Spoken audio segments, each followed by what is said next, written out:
Wait a minute. I thought I was no. playing your part tonight. I thought I was playing your part. Well, this is altitude adjustment.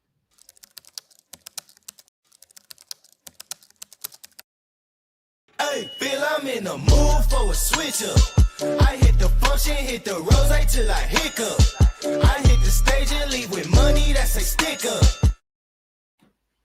Bree Maestas arguably has never looked better in her entire life, and I don't know what it is, Bree. I couldn't tell you. Thanks. I'm glad that you finally dressed yourself up a little bit for one of my shows. One of us is going to need to change. David would like to know who's playing Coach Pat. Coach Pat will be playing Coach Pat as soon as Coach Pat joins us. He is on baby duty right now, so as soon as Patrick is free, he will be playing the role of Coach Pat. Bree, something that I just found out moments before the show. No, it's not necessarily the Luke Wattenberg contract extension, although we will get to that. No, what I just found out just before the show, Bree, is that the Denver Broncos are the best team in the AFC, and every other team in the AFC sucks. Thoughts? I mean, that is a bold way to start the program. They are in a position though where they can make these middle of the season. I can't do this seriously.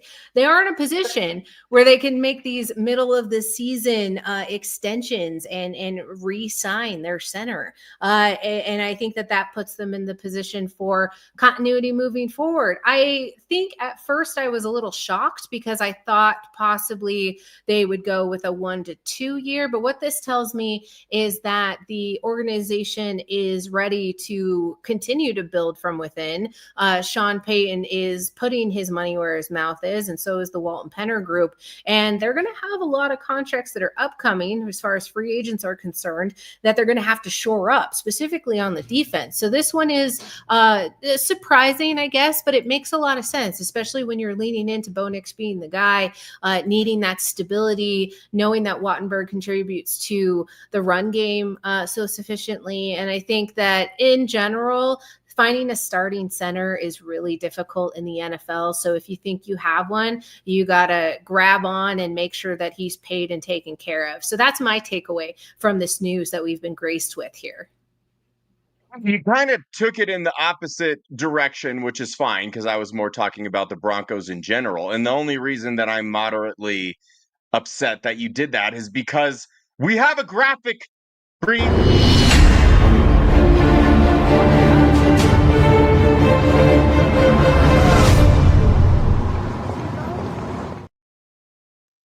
I'm new here. I don't work here. We've done this segment a lot. And I'm going to be perfectly honest.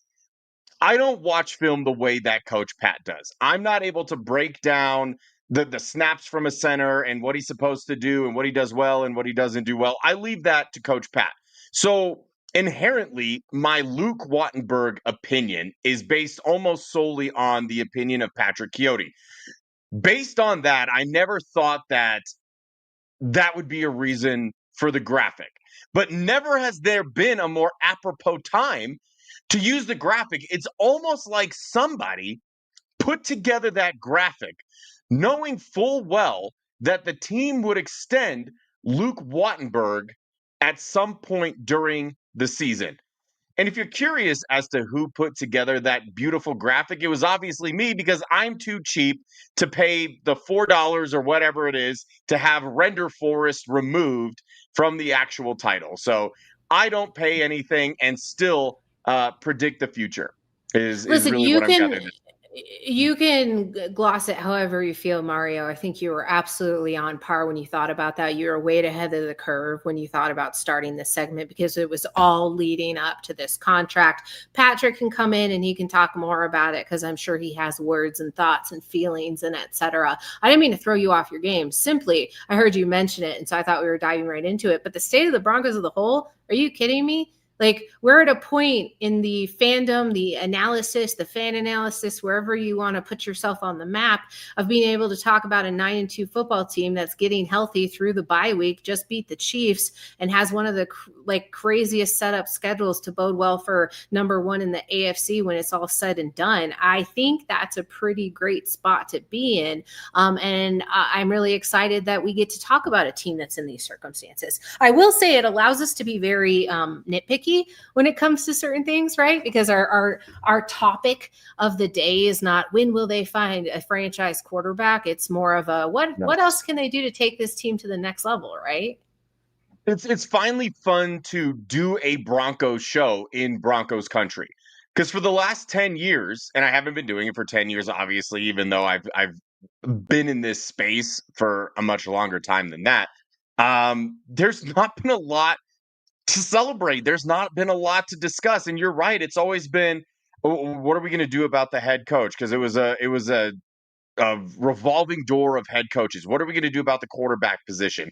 You remember the time when we thought we were a quarterback away from being a true contender? So we traded the farm for Russell Wilson, and I think we all remember how that panned out.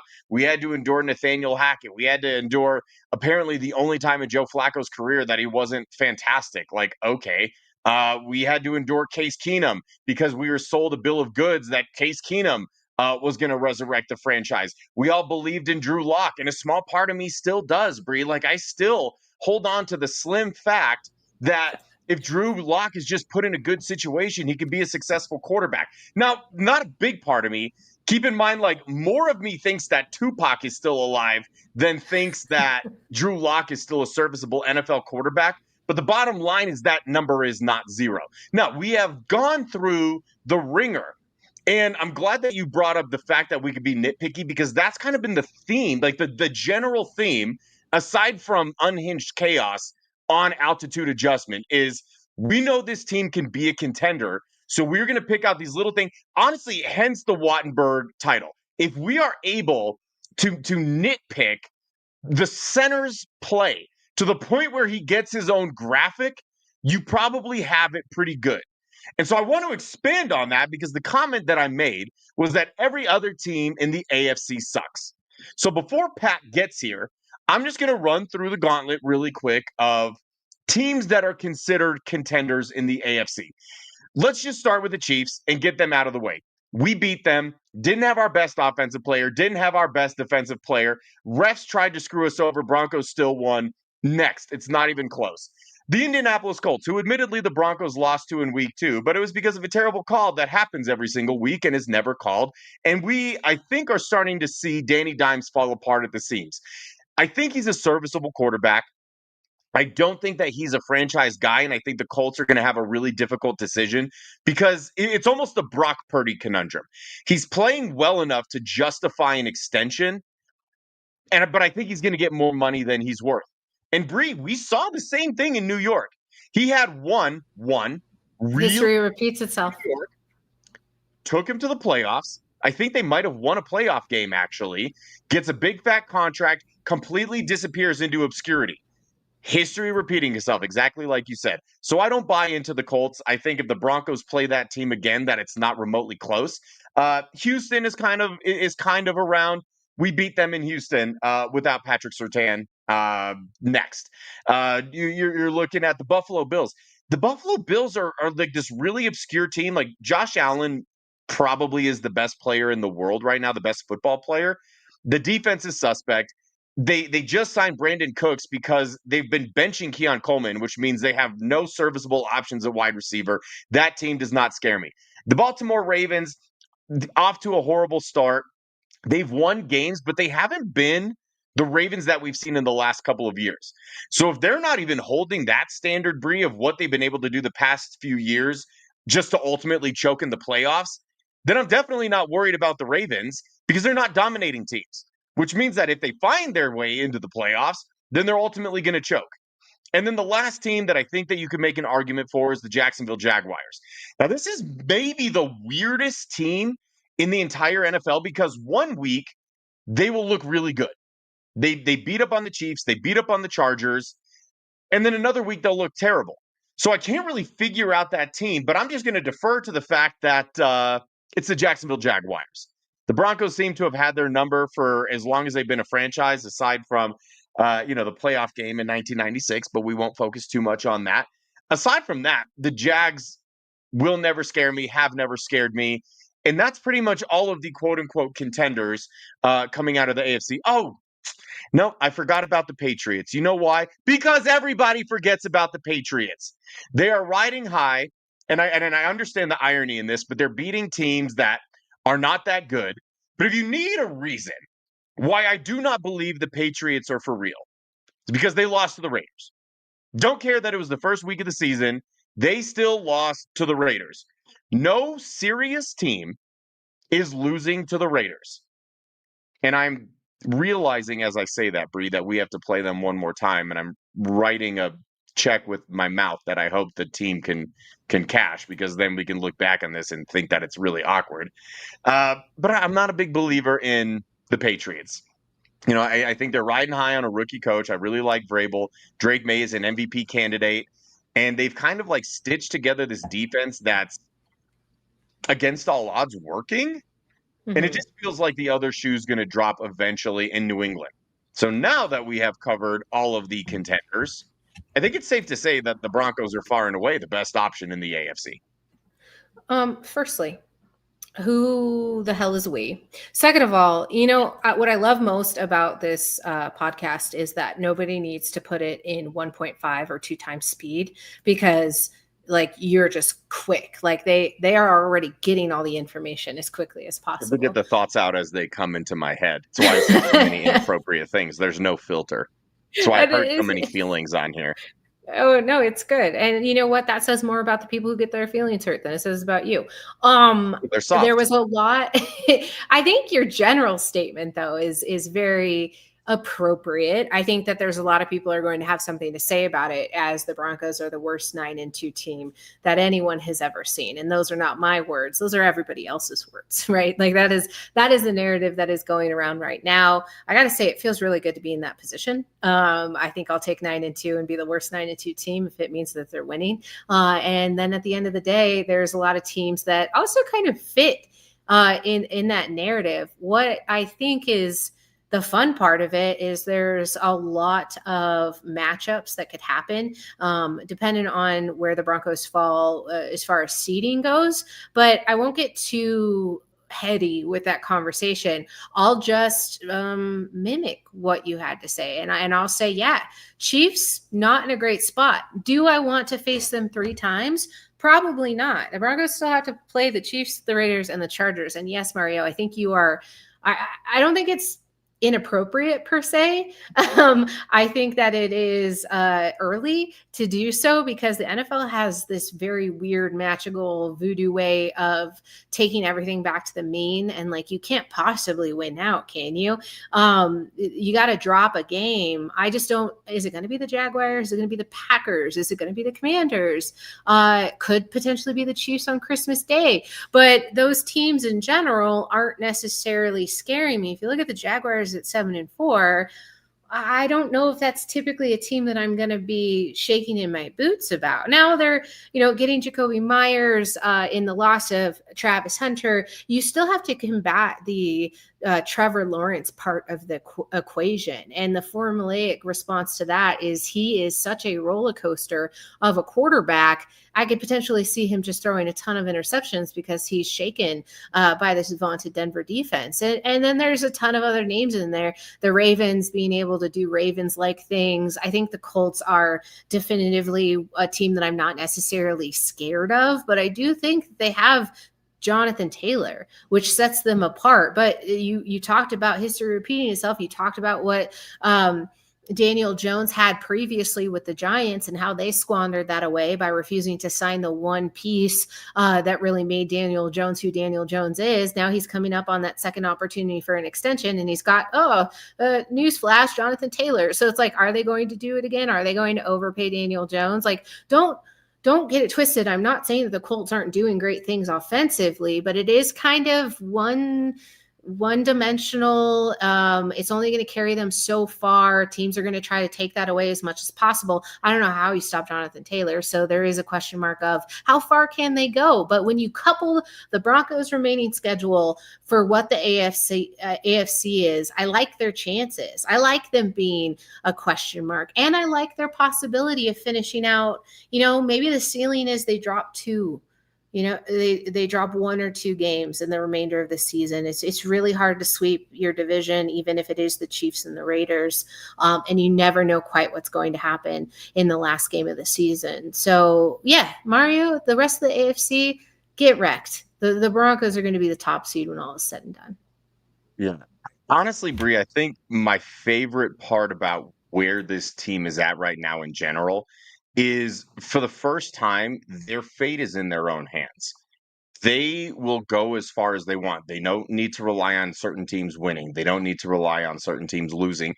They themselves just need to win. And you had mentioned the upcoming schedule, so we can talk about that. Really quick. We'll run through it and just give a little bit of a projection. Obviously, they have the Commanders coming up on Sunday night. Why they didn't flex that game out of Sunday Night Football and replace it with Colts Texans, I have no idea. I think that Colts Texans game has way more implications.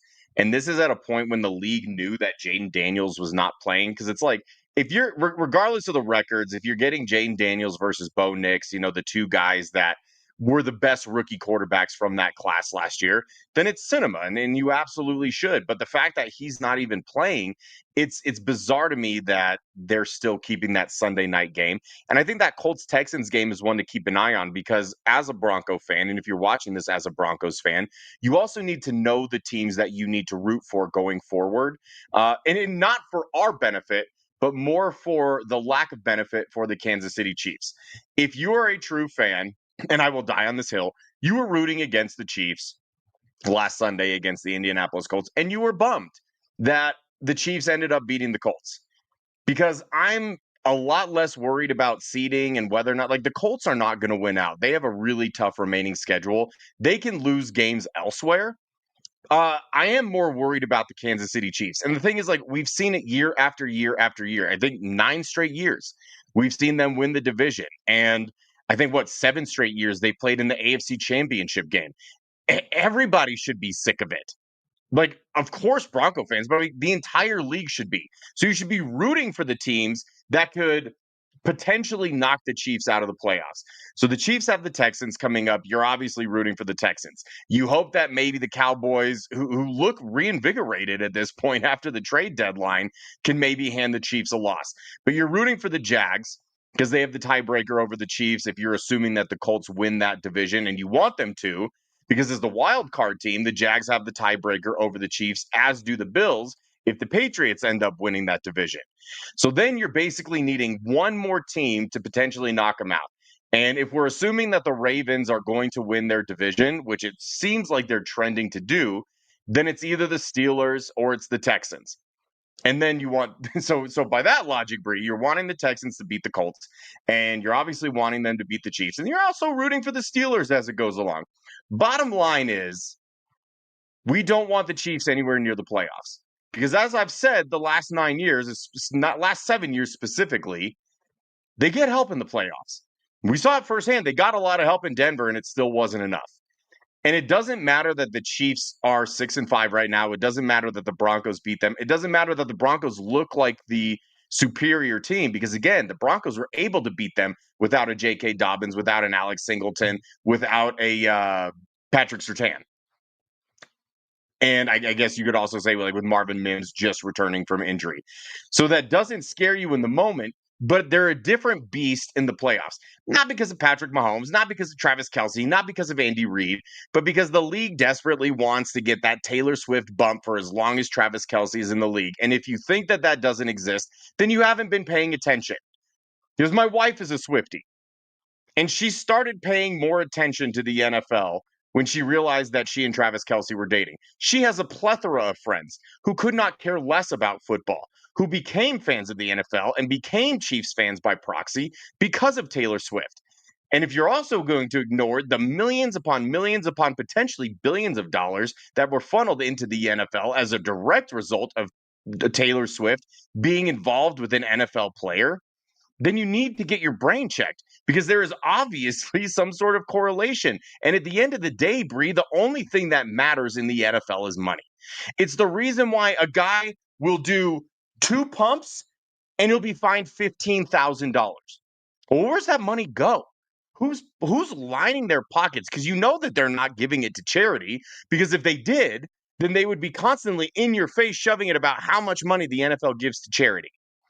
Money is everything to the league. It's why Thursday night football exists. It's why they play on Wednesdays during Christmas sometimes. It's why they'll play on Fridays sometimes. It's why they dominate pretty much every day of the week. It's all about money.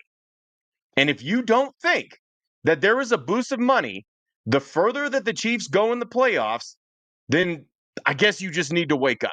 Like, if that's really what you think, then you're clearly the kind of person who, where you were in class like in elementary school and the teacher was handing back their tests, the teacher handed yours face down because it was an embarrassing test score. That's the kind of person that you are. I know you're looking for a response from me, but my first initial thought was like, I need to go look at the Kansas City Chiefs fanatics and see if they have Taylor Swift gear, which I'm terrified to do so because I hate this conversation more than I hate most things. I don't want to care. I think I could care less. I'm not at the couldn't care less. Hi. I as I'm sitting here, I'm like, what position do I want to take on this conversation that has been going on for far too long? I hope the legitimacy of their everlasting love lasts for long enough for both of them to make a ton of albums and commercials and money off of their nuptials and whatever. Like, you're right. It's all, at the end of the day, it's all do it about, away from football now, right? it's all about Monday. I would love to. If Travis Kelce is supremely thinking of retiring, it will be twofold, in which I will celebrate and ultimately throw a party for, because then I no longer have to hear it. And I'm not even the kind of person who's like, keep your personal life out of football. It's just the lengths of which it has become such a problem, and the fact that there's like Swifties fighting NFL fans and like, please do not come for me. I'm not talking down about it. I just think, like, why is this now a part of the sport that I love so much? I'm not quite sure, but it's fine. Like what you like. Let's just be a little respectful about it, I guess. That's all. All right, Bree, let's get back into like actual tangible football talk. So I had this graphic made, and this is really just an excuse to use this graphic because I haven't been able to use it in a long time, and it is one of my favorites. We were discussing the minor tweaks and the minor details of this team, right? That we can nitpick about things because of where they are and because we want them to go from a 7 seed that sneaks into the playoffs to like a legit contender. And when we said that earlier in the season, it almost felt surreal, right? Like we were drinking the orange and blue Kool-Aid and we were just like fanboying and fangirling out. But now it's an actual possibility. So what I want to know is what hole, no matter how small, you would want to fill.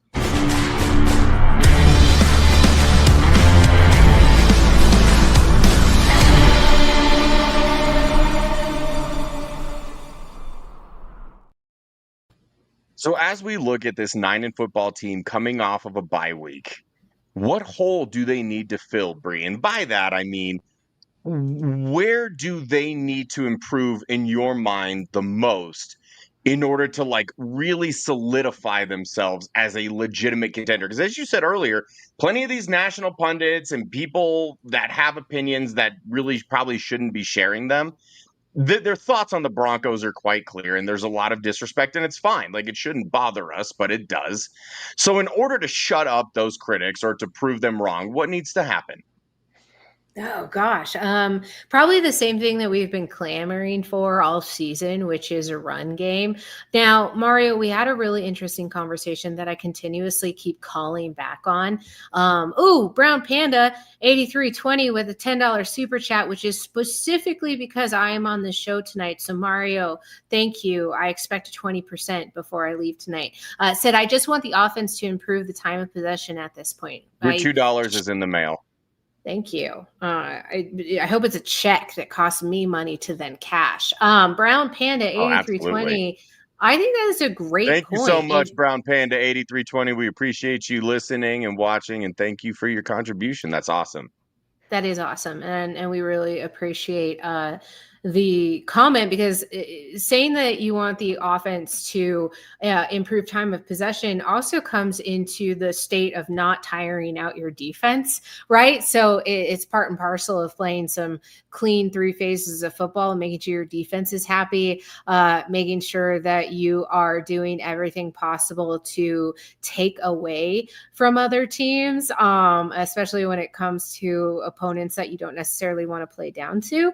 But I think there's a couple of things that fall in line with that, which fall into the realm of, some of the self-inflicted mistakes that we've seen with penalties, with early downs, not being able to convert on third, and then kind of the frustrating avenue of hit or miss when it comes to the turnover differential, right? The Broncos are kind of lagging behind when it comes to the defense getting those momentum swinging turnovers. And I'd like to see those ramp up, which I think, is perfect timing for a Patrick Surtain to come back and really invigorate that secondary to make it. But it's like it's right there. Barron had one, it gets called back. McMillan, Talanoa-Hufunga's right there in order to do so. I'd really love to see that just kind of start hitting, because I know I've mentioned to Mario before that just ramps up this defense, takes them to the next elite level. But Mario, I think we were talking about the run game and kind of, or to fill a hole, right? We're filling the gap. Well, you got to hit the gap there with the run game, and I think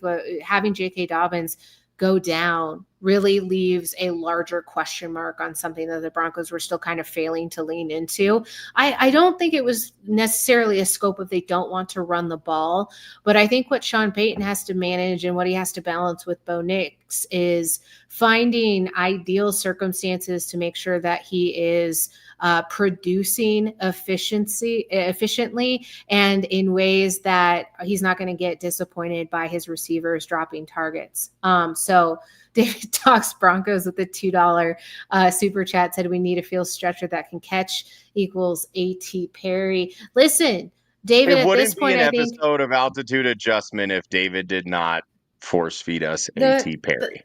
he is literally force feeding you the concept that AT. Maybe, kid, does he have butterfingers? Does he have issues with the ball? Does he have an opportunity to alligator it all the time and just let it pop out of hands? I don't know. We haven't seen it because it's Bigfoot at this point. It doesn't actually exist. I think it was like a nod to fair ado and say, have a great career, A.T. Perry. I keep getting off task. My big thing is they need to be able to fill the run game. And ultimately what it's going to come down to is leaning into what each of your cogs do well and putting that piece together so it's all functioning very properly, which includes leaning in Bo Nix. And I mentioned this earlier today. I swear to God, I've been talking about the Broncos for like the last 6 hours. I'm tired and I can't remember what I said where, but the idea that you are slotting in a run game now falls on Bo's shoulders a little bit. RJ Harvey isn't there where he can take over the output in which you were seeing with J.K. Dobbins. That'll come with time as you continue to lean in on it. But I think Bo Nix has to use his legs more. And I think Sean Payton has to give him the confidence and the poise and like maybe even just give him a gentle nod. Like, yeah, man, you can do this. He does it with Will Lutz. Like, pour into Bo Nix and give him the ability to make those types of moves. Is that it? Mike Carmelini? We have ever, yeah, maybe the best super chat that we have ever gotten. Mike spending $5. Thank you, Mike. We love you. We love everything that you do, including this. I'm sorry, not $5, $4.99. I don't know why you didn't just round up. Mike's kind of weird, but that's fine. But yeah, spending almost $5 to tell David to shut up. Worth it. That was the message, right? Like, and he felt like that was the how much it was worth to him. And at the end of the day, isn't that the worth of anything? What someone else is willing to spend? Like, it was worth it to him to spend $4.99, not $5 though. Do not make Mike spend $5 to tell you to shut up. It is not going to be a good result. But yes, Mario, I think you should take the reins and tell me, do you agree with the run game being where they really need to fill a hole here on the Denver Broncos roster? Yeah, well, here's the good part about the holes that need to be filled. There are no gaping holes. There are a lot of small holes because if there's one kind of hole that you don't want to fill, it's a gaping one. Because ultimately you're not going to be able to fill it and you're going to be really disappointed when you're unable to fill said hole. And if there was ever a hole that needed to be filled, it is anytime that Patrick Quixote is not on altitude adjustment. So, really quick, why don't we fill the most gaping hole in the best way that we know how? Because nobody fills a gaping hole quite like Patrick Quixote. Hi, Pat. What the fuck did I just walk into? What We're the filling holes. fuck? I don't know why this happened to you. I don't know why this happened to me. I don't understand why this is. It's not a gaping hole. It's Not anymore because it was filled by Patrick Quixote. Yeah. Just filled it right on right. up to the top. All right. So I'm assuming that we've already covered the contract.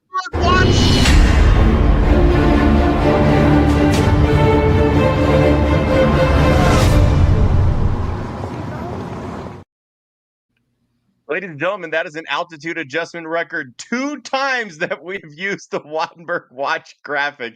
Yes, Pat, we led off with the show and said as soon as you joined, we would kick it over to you to share what I'm sure are some very leveled thoughts when it comes to the Wattenberg extension. Oh man. First of all, David Talk Sports. Yes, I will. But I'm going to be honest. I'm a father. Okay. I lose track of things very easily. Okay. So remind me again. Second of all, wow. Like when I saw that they were initially talking to him about an extension, I was like, fuck. Like, but then, Zach Seegers actually said something back. Kind of it made a little more sense. It was like, the market with draft class, like maybe they're just not all that impressed. And honestly, the contract value, honestly, the contract value, 12 million a year over 4 years. And yeah, I can live with that. Right. 4 years, essentially what Zach said, it was like a 225, which all things considered, that's not terrible. My problem is that's the best we could do. Like this is what we're settling for. I don't know. Let me ask you this, Pat. Let me ask you this. I don't love it. What option would you have wanted to explore in the 2026 season? Like a Connor Lew, Jake Slaughter? Did you have your eyes in free agency? I mean, there was a couple guys. Like obviously the Tyler Linderbaum thing, I think maybe they just they were like, yeah, it's not going to happen. Like that's way over. Like they didn't want to have to rely on that. Yeah, and he's going to be a free agent, and you kind of you want to make sure that you don't lose something, which is fine. They could still end up drafting a center, and then go in that direction, which I think maybe they should. Okay, because there are some guys in this class that make a ton of sense. Right. Connor Lew is one of those people, but like Jake Slaughter is another guy. There's some other ones that I think they should have their eyes on. And it's not so much because of those guys are going to come in and be immediate upgrades. We've kind of seen how this is going to work. They're going to draft guys. They're going to develop them for a year or two, and then they're going to start. Is maintaining continuity in the line worth the reach and price? I'm going to say for now, I'm going to say yes.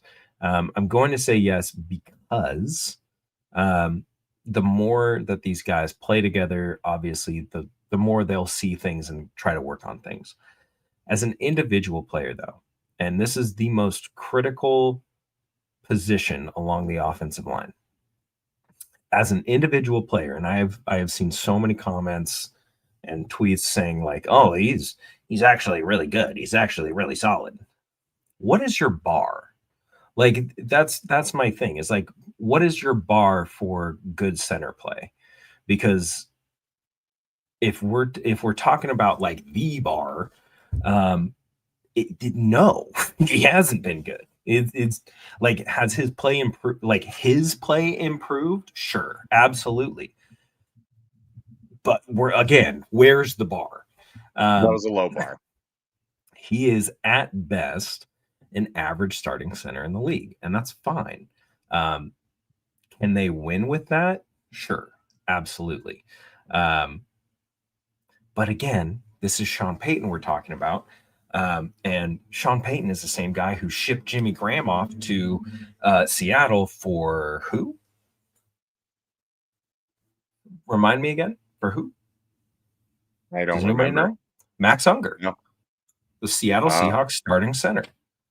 Max Unger, who was a Pro Bowl, all-pro type of center. Maybe not all-pro, but he was really good. Okay. The point is, if they need it, they'll go find it.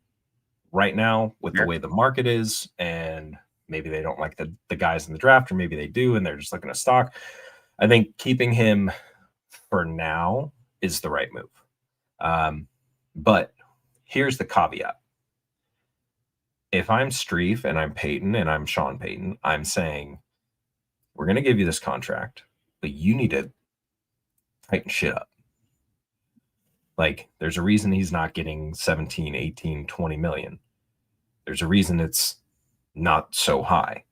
It is it's a team-friendly deal. And probably one that they can get out of. So is it worth it? Sure. Can they get out of that contract? Probably, if they want to go in a different direction. But yeah, I think yes, it's worth it for now. We'll see if the play on the field improves. So Pat, when you joined us, really quick, since we're on this topic before we segue, I think it's important to keep in mind that now that center isn't going to be a glaring need, and we have all of these draft picks, instead of taking a center, Connor Lew or Jake Slaughter in the second round, perhaps that is one of the picks that they move in order to trade up to draft who, Patrick? In the first round. There's no one else. There's no one else I'm moving up for. There's no one else I'm moving up for other than Kenyon Sadiq. That is the only guy I'm moving up for. That is the only person. So perhaps this is all a chestnut checkers move, Patrick, to make sure that they can go up and get Kenyon Sadiq, who would automatically make this the best offense in the entire NFL. Go ahead and cut the film if you don't believe me. The holes that we were filling, Pat, when you joined the show. We were discussing basically the holes of the team. And I told Bree the theme of our entire show has been we're nitpicky because we have high standards. And even though the team was winning and they're on this incredible win streak, they're 9-2 leading the AFC West, it's okay to want more and it's okay to expect more because our expectation now is that this is a Super Bowl contender. They are playing like the best team in the AFC. And if you don't believe me, go look at the result of the last 7 football games that they have played. If you want to make everybody more comfortable about this team being a legit contender, what holes do they have that you would fill? Right now, I mean, the biggest one is running back. The biggest one for me is running back. And I think, Bree, you agree with that statement because J.K. Dobbins was that good. He's not getting a ton of touches, which is kind of nuts. Imagine if he was getting 25 to 30 carry a game workload. Good Lord. But that's easily the one that is the most glaring. They need a stable, and in saying this, it's not that I don't believe in RJ Harvey. They need a stable, big body back to be able to run some more of this gap scheme. You mean like a Dameon Pierce type? You had to say it. You had to say the fucking name. You had to say it. Now I'm mad. Okay. Well, and it's now apropos that I'm his mad. name is Now I'm Damien, mad. because that's Now I'm mad. another term for Satan, which is what I consider him for choosing the Chiefs over the Broncos. You brain dead moron. Unless we I sign thought you were going to Well, say it was your Roger nickname McDavid. for me. And Can I we was like, address the- well, Can we address the Dobbins would have been injured sooner thing? He got injured on a freak, literally like a freak injury. Okay. absolutely. The knee stuff in the past, sure. He was having a very good season before all that. Anybody is getting hurt on that play. Anybody is getting hurt on that play, and that one sucks. That's an injury that we had a kid deal with the same exact injury, and that was like I remember reading all the injury stuff, and it was like, yeah, they were going to try and have him play with the carbon fiber insert and all that. I had to watch a kid go through that this season, and that's just one that is gross. It's not fun. But to say injury prone, come on, man. Dude is 25 years old, and it's football, bro. You're gonna get hurt in football. That's gonna happen. I don't know. That just kind of irked me. But yeah, the Damian Pierce thing is fucking ridiculous because he was on fucking claimers, or on the waivers. You could have claimed him. Yeah, I'm gonna call him claimers from now on. You're on claimers, bro. and that's what they are. That makes more sense anyway. It's like seeing it come down the line in sushi, and then you're like, I'll get to it later, and then it comes back around, and the table right before you snags it, and you go, oh, damn it! Wanted that spicy tuna roll. If you wanted the fucking roll, grab the roll. Now you have to wait for it to get. Now you got to wait for it to get made again, and he's not coming off the practice squad. They're not going to let him go off. They're not going to let him go anywhere because they know where he's going to end up. He's going to end up right in Denver's arms. And should he have probably chose to go to the Denver Broncos, Damien? You mean the best team Damien. in the AFC, as we have Damien. established throughout the entirety of this show? Damien. Bree, anything else that you'd like to add? Damien. I'd never heard of a sushi analogy being placed in claimers, and tonight is a first. So I really appreciate that for you both bringing that to the table here. Yes, Mario, I did want to let you know that I have a meeting upstairs with HR, given the things that have taken place over the spread of this show, and filling in for Pat for a while. So I want to bid you adieu. HR is getting an email. So, Thank you, Well, you know what? That's fair. Love you both. Bye. Thank you, Bree. You're the best. So, Pat, I know that you are a little bit short on time. You got to prep everything for Thanksgiving. So why don't we put a nice, tidy bow on this show with the greatest segment in all of Denver Broncos sports podcast?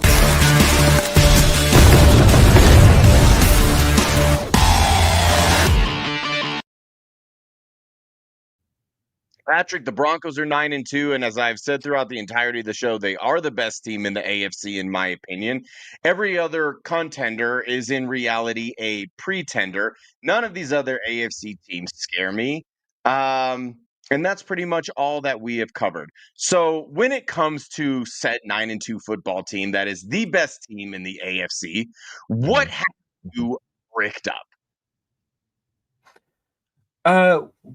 What has me engorged at this time is the fact that the Denver Broncos are going to be playing some of the best football that we've seen all year. Sean Payton after the bye week is going to be a different monster. And the fact that he's talking about seeding and he's talking about, and thank you, Trig. I listened to his press conference today, and I'm just like, I'm so ready. I'm so ready to see what he comes out with. If he comes out and he pulls the stinker, I'm going to be really bad. But No, I'm just excited. I'm excited to watch this team play good football. I hope that the run game really picks up. I hope RJ Harvey gets like really does get the majority of the carries. Because like I was saying with JK, is like, dude, this guy's playing so well, but you're only giving him 15, 18 touches a game. Like your offense could look so much cleaner. But it's like the hotter JK gets, the more you can rotate in RJ and get some of those different looks, and you can wear down defenses. And Sean just like, it was just a consistent 15 carries, most of those coming later in the game when when they're trying to just kill clock and stuff. And it was tough. And so I'm bricked up to see what Sean has up his sleeve. I'm bricked up for the fact that we're going to get the best defensive player in football back for this stretch run. That's going to be awesome to see. You think Bidet will rotate in for some action? He had some good. I think we're going to see more Bidet. I think we're going to see some more Bidet for sure. And there's a reason Bidet has been on starting roster and playing on Sundays over. Yeah, and he's in on a lot of passing downs and stuff, which is fine. But I think we're going to see some more Bidet run looks. I was on Broncos Country Night before the Chiefs game, and I said, I really like with JK out, like I really just want to see Sean Payton run some more pistol looks. Like he's been doing that here and there this season, but I was like, man, I really just want to see him get some pistol looks with RJ Harvey. And then lo and behold, you see pistol whips, pistol looks. Yeah, but I think you had a little Freudian slip there for a second. Well, maybe we can get a play called pistol whips in. But Sean is definitely dialed in after bye weeks, and the KC game gave me a lot of hope in what Bo can do if he just settles down and just plays quarterback. He was telling RJ to you're not a rookie, you're RJ Harvey today, which is corny as fuck. But then it's like, well, we got to see Bo be Bo, and I think that was pretty cool. So. And if it works for RJ, then it works for him. Yeah, like whatever. But that's what's got me roaring and ready, is just the fact that this team is going to be playing really good football down the stretch. They've got a few really good games against good opponents. The Jaguars are going to be a tough matchup. That defense is crazy good. Trevor Lawrence is just still a dog. So that's going to be a fun game. We're going to go up against the Pack, which is, who knows how that game's going to go, but Jordan Love has not been playing well this year either. So I'm they're a weird team to figure out. Yeah, they are a really weird team to figure out. I think the Jags issue was they needed to grow. That team needed to grow, and we're seeing them grow more throughout this season. Trevor Lawrence is like, I feel like people do not give him the love that he deserves. That dude is because they don't watch the certified man. And then like you and I certified dog. We have talked about on the show repeatedly about how Bo Nix is one of the leaders in the NFL when it comes to drop passes. And the reason that we say one of is because Trevor Lawrence not only is the league leader in dropped passes, but by like a really wide margin. And that has been not so wide situation the entirety. Did they close the gap? Well, but that's been an issue the entirety of his career. And it's not that he doesn't throw a catchable pass. He's just been like very unfortunate. And Pat, maybe there are a lot of instances where these passes are being dropped because these receivers think there's no way that he's fitting the ball into this space and it's dropped.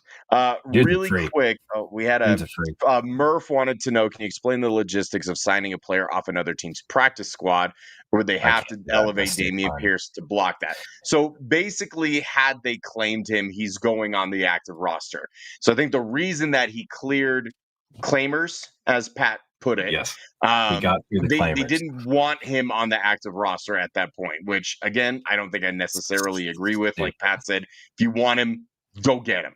And they wanted him. They should have gone to get him instead of just waiting to sign him to the practice squad. So now the thing is, if they do want to make that decision because he's only on Kansas City's practice squad, they can sign him off the practice squad, but he would have to be on their active roster. Mhm. And I Mhm. think it's something that they should absolutely consider because not only I think would you be making your team better, and I'm just going to say this. I've been a big Yes. Dameon Pierce fan since he was drafted. Yes. I thought he had a phenomenal rookie year, and it just seemed like the Texans decided to stop using him.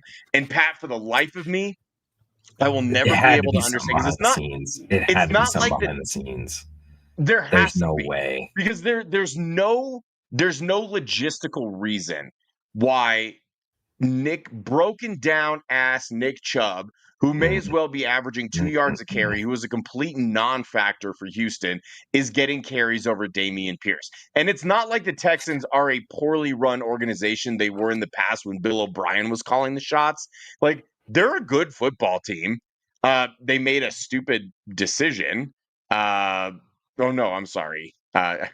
For some reason, I was thinking they had brought in Deshaun Watson. They did the smart thing by And they getting rid of Deshaun drafted Watson. him. That was, yeah, but that was when they kind of turned the corner of like, okay, we're going to start doing smart things. So you're right. There has to be some off the field, behind the scenes issues where like maybe he's unbelievably toxic. Because if you're only measuring it based on Would performance track. on the field and what he's able to do, Would but track. he's a really good running back. Would track. Let me tell you, Patrick, what has me bricked up. 29 to 26, and it's hard, by the way. 29 to 26. Yeah. Trevor Lawrence Bo Nix drops. Oh, well, there you go. It's close. They closed the gap. Maybe Trevor didn't have any drops, the past couple Sundays, and Bo had a few. What has me bricked up, and again, it's hard for me to not repeat myself because I'm excited about mostly the same thing, and I try to think of different ways to phrase it. But what has me the most bricked up is like being on a bye week and not watching the Broncos play football this weekend really gave me a whole new appreciation for where we are right now. Because last season, you and I predicted that it was a 10-win team despite a lot of people thinking they'd be lucky to win 6, right? Mm-hmm. But we knew, Pat, like, even though we considered them a 10-win football team, even though we thought they were going to be much better than they were being given credit for, we knew they were not a serious contender. We knew that they were not going to go to Buffalo in the first round and knock them off. And we knew they weren't going to go on any sort of a run. I was really It's different this year, though. Now we are in a position of, and I said this earlier in the show, their fate is in their own hands. This isn't like last year where you're having to rely on a couple of teams to lose and a couple of teams to win and you're backing into the playoffs. For the first time since the Super Bowl year, they control their own destiny. They are in the driver's seat and they can go wherever they want to go. And if you don't think that that matters to this team and to these players, then I fear that you may not understand football in general because that is massive. Because you can focus solely on what is ahead of you. And that is what this team has done so well. They didn't get too low after the losses, Pat. It's like it would have been easy to kind of get down on yourself and throw yourself a little pity party starting the season 1 and 2, especially based on how they lost that second game, how they lost that game in Indianapolis, and really how they lost the game in LA. Like 2 games that they should have won, and they take it week to week. So no matter if it's, it was a big upset win against the Philadelphia Eagles, a game that nobody gave them a chance to win. They turned around, had to go all the way to London, and they still found a way to win out there in London. Didn't get too high, didn't get too low. They blow out the Cowboys, and then they're able to circle back and win the following week once again. Oh no. He unplugged his internet, folks. Anyways, welcome back to the Coach Pat Show.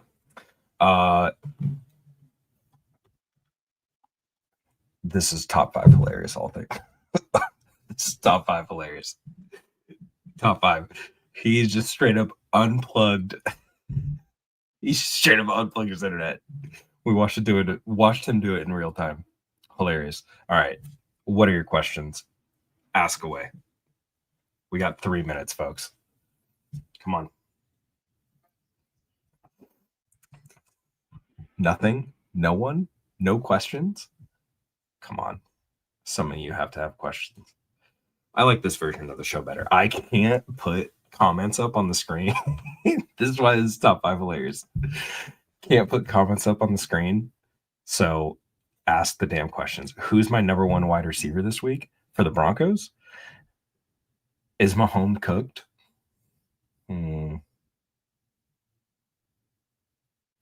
Is Mahomes cooked? You, David, are you saying you like the version of the show better when I'm not on it?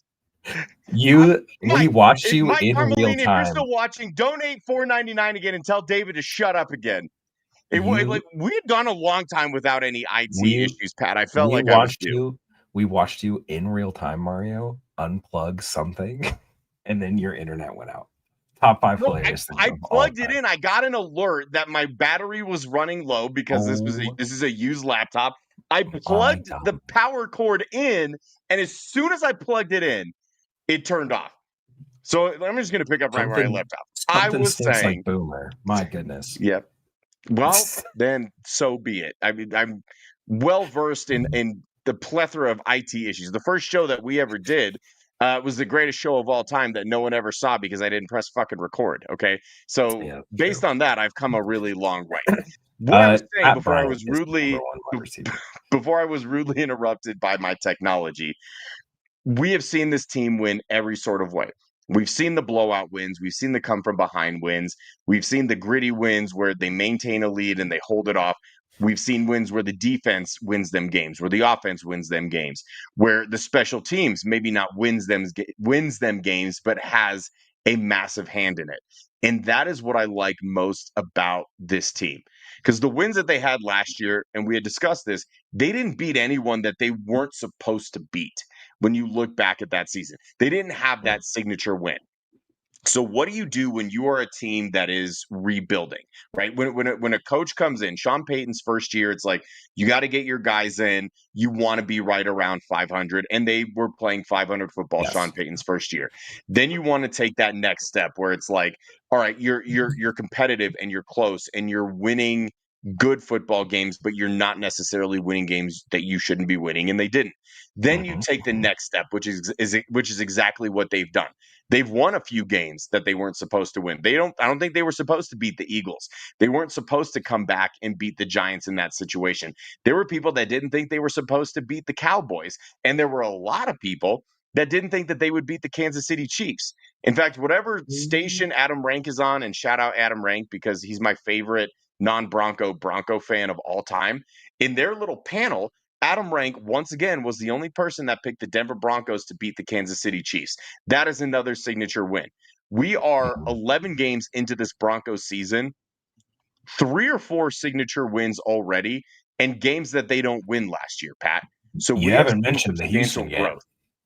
You have not mentioned the Houston game, which that's another I look really back good at point. it now. I look back at it now and I say, ooh, I don't know. That might end up being I don't know. That's a pretty big win. That might end up being their most impressive win in terms of like stakes and how that game was going.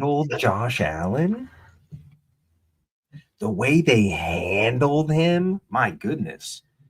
It felt bad for Josh Allen in that game, Pat. But like, what is that? And you know what'll be the real measuring stick? If Houston turns around. If Houston turns around and they beat the Chiefs, then you will have my utmost attention if you are the Houston Texans and they match up really well. So the bottom line, Broncos fans and Broncos country, I'm bricked up over the fact that this team is consistently getting better every single year that Sean Payton has been the coach. And I'm bricked up that being able to say that they are a Super Bowl contender is no longer hyperbolic.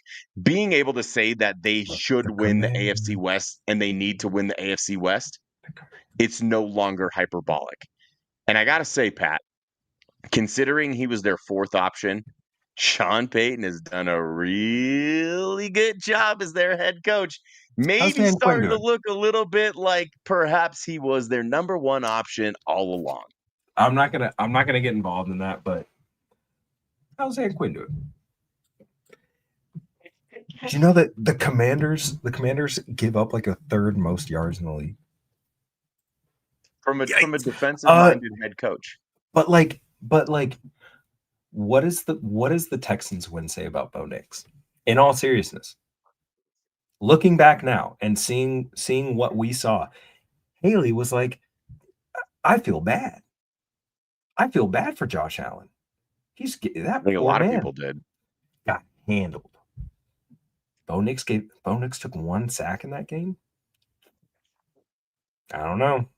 Threw some bad throws. Threw some bad throw. He that was a stinker of a game for him as a pass. As a passer. Pat, the last throw of that game, and it kind of encapsulated the entirety of that game. They run an illegal pick play, gets called OPI. Josh Allen does not even throw to the receiver that play was designed to go to. He had been so shaken up throughout the course of that game that with the game on the line, off of an illegal pick play, he still throws an interception despite having a wide open wide receiver. That is the epitome of seeing ghosts on the field. Texans defense is real. I do not want to see that team again. I'll tell you that right now. That's a team that scares me. My goodness. But like seeing Davis Mills operate the offense, he looked good. That's all I'm going to say. Davis Mills has always been a really solid quarterback. Pat, thank you for your time. I'm sorry that we had to start without you, but of course it's always an honor and a pleasure getting to see your gorgeous face. Plug your show with Bree, who obviously was able to join us, and she's always fantastic. Where can we watch Believe in the Broncos? Believe in the Broncos on the Believe Network, sponsored by FanDuel Sportsbook. Go check it out. You'll hear the real takes. You'll hear the real takes there. I do not hold back. But yeah. Good show. Do you hold back here? No, I don't. I let loose on this show. I get to say bad words and all types of stuff. You don't have to have that level of professionalism on altitude adjustment. Yeah. I get to say the naughty words. Really bad words. Bad things. We fill holes on this show. And I pantomime jerking off a dick-shaped water bottle. Wow. Anyways, and it's okay. Happy Thanksgiving. We ain't going to the Super Bowl. I mean, yeah, probably not. We're probably not going to the Super Bowl, but like, this is a good team. I'm just saying. Super Bowl. You know what? Super Bowl is lofty. You know what? Super Bowl is lofty. You know what? Jimin. I'll say it. Super Bowl is lofty, but like, this is a team. We're not going to go to the Super Bowl with that attitude. If they put it together, who knows? If you're saying that, you don't get to say we. Okay, Jim. If you're saying that, if they make it, you don't get to say we. You are not a true Broncos fan if you don't believe deep down that they have a chance at the Super Bowl. And so next time you address this, instead of saying we ain't going to the Super Bowl, why don't you go ahead and say you and the Broncos ain't going to the Super Bowl? Because you are not associated with us and we do not claim you. Coach Sean Payton, can I get an amen? Oh gosh, your own little internet shows are driving me crazy. Oh, John, well, maybe we'll get you eventually. Fucking whatever. I'm Mario Vitanzi. That's Patrick Chiodo. We love you. Have a very happy Thanksgiving, and we'll see y'all next week. Okay, love you. Bye-bye. Bye-bye.